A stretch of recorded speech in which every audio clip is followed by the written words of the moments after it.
Ma perché, mentre nel mondo della stand-up comedy molte donne si impongono nel panorama internazionale, nel mondo comico, dal visuale allo stile clown, ce ne sono ancora così poche? Forse dobbiamo fare un tuffo nel passato. Allora dai, tuffati nel mio mondo.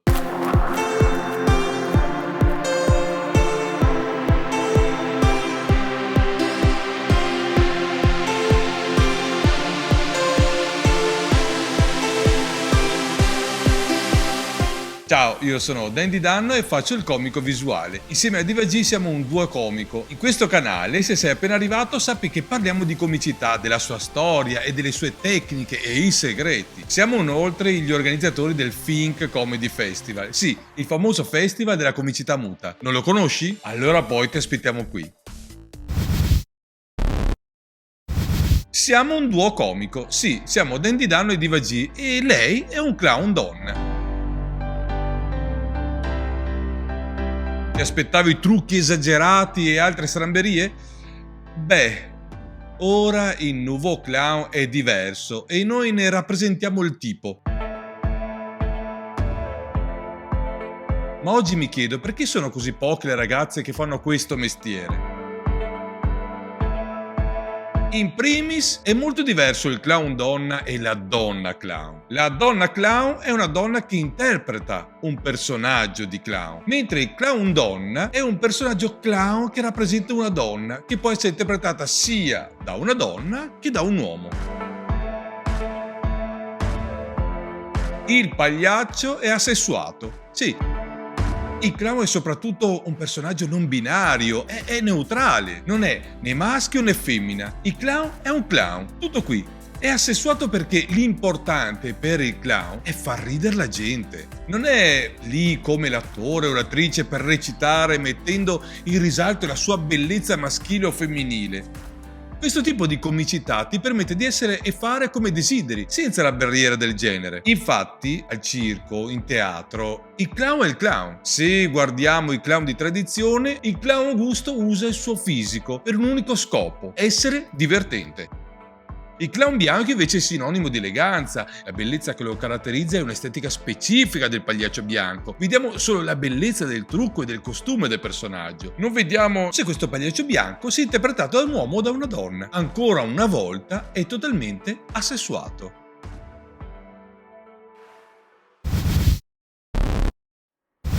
Quando il clown maschio si veste con abbigliamenti femminili, vestiti, tutù, è solo con lo scopo di fare una parodia per creare le situazioni comiche. La femminilità può essere rappresentata dalla conciatura, ma per tantissimi anni il clown maschio ha sempre utilizzato il travestimento in alcuni ingressi di clown.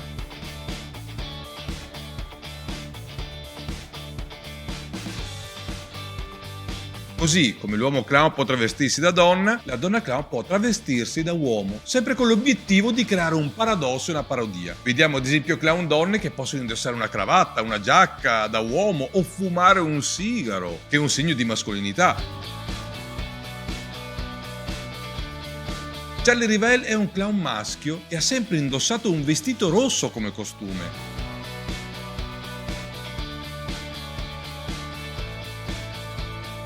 Non usava ogni tanto il costume femminile come Achille Zavatta, Popov o Lou Jacobs, lo usava sempre.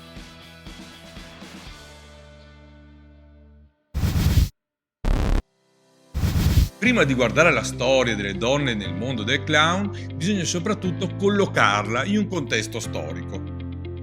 Prima del XX secolo il posto delle donne nel mondo del lavoro era sempre controllato, svalutato e in alcuni casi anche proibito. Nel mondo delle arti alle donne non era permesso incisivamente di farne parte. Ma torniamo ancora più indietro. Fu a partire dal XVI secolo in Occidente che le donne cominciarono a poter avere una propria carriera artistica, cioè non proprio come i colleghi maschi, perché al circo le donne lavoravano principalmente come amazzoni. Dunque era nella loro bellezza e nel virtuosismo con i cavalli che potevano essere inserite.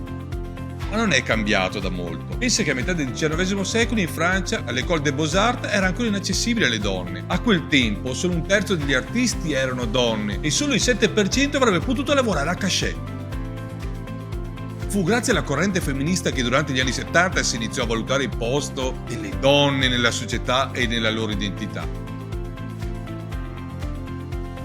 A partire da questa rivoluzione culturale, ogni persona può ora esercitare la professione artistica, in qualsiasi campo, ed essere riconosciuta senza giudizio di appartenenza all'uno o all'altro sesso.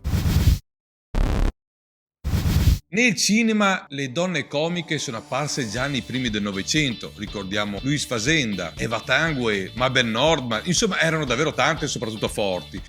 Ma fu al circo nel 1928 in Francia che Yvette apparve al trio Leonard al Circo Spinder. Era un trio clownesco e la novità era che lei era la buffona e non il clown bianco. Ma per Yvette, famosa anche per i suoi occhiali rotondi, l'obiettivo era essenzialmente camuffare il più possibile che fosse una donna. Era brava, ma ha potuto interpretare il ruolo dell'Augusto ed essere accettata come tale perché è la figlia del capocchia del Cirque Pinder e la moglie di Eugène Leonard, il clown bianco.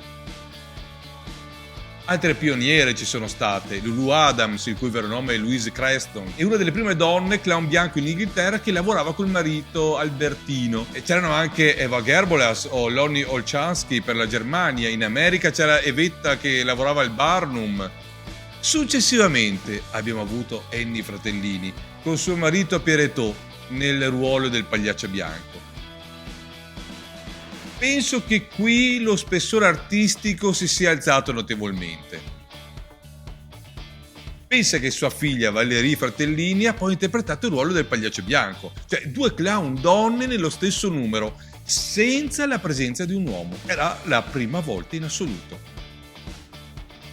Devi sapere che poi Annie Fratellini costituì insieme al marito una grande scuola circense, ma forse presto te ne parlerò.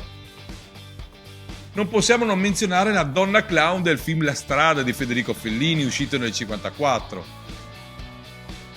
La bellezza nell'essere clown comunque non sta nel fatto di come tu sia, ma spesso mi sono accorto, soprattutto nell'arte del nouveau clown, cioè dunque senza il naso rosso, che le donne hanno un grande spazio e sanno rendersi autoironiche a tal punto che riescono a sovvertire qualsiasi dogma. Negli anni '80 si cominciò a intravedere qualche show clownesco o comico visuale grazie a Gertie Hutter, ma era una rarità. Gertie Hutter ora è un profilo perfetto del clown donna. Non la RAI come nouveau clown. Insomma, nella comicità il clown non ha genere, è genderless. E questa oggi è la forma più bella di rompere qualsiasi limite. Tanti sono le possibilità di discussione, per questo mi piacerebbe sapere cosa ne pensi. Perché secondo te ci sono ancora così poche clown donne? Lasciami un like e rispondimi qui sotto nei commenti. È importante sapere cosa ne pensi e qual è il tuo pensiero. Perché ce ne sono così poche ancora? A presto, ciao!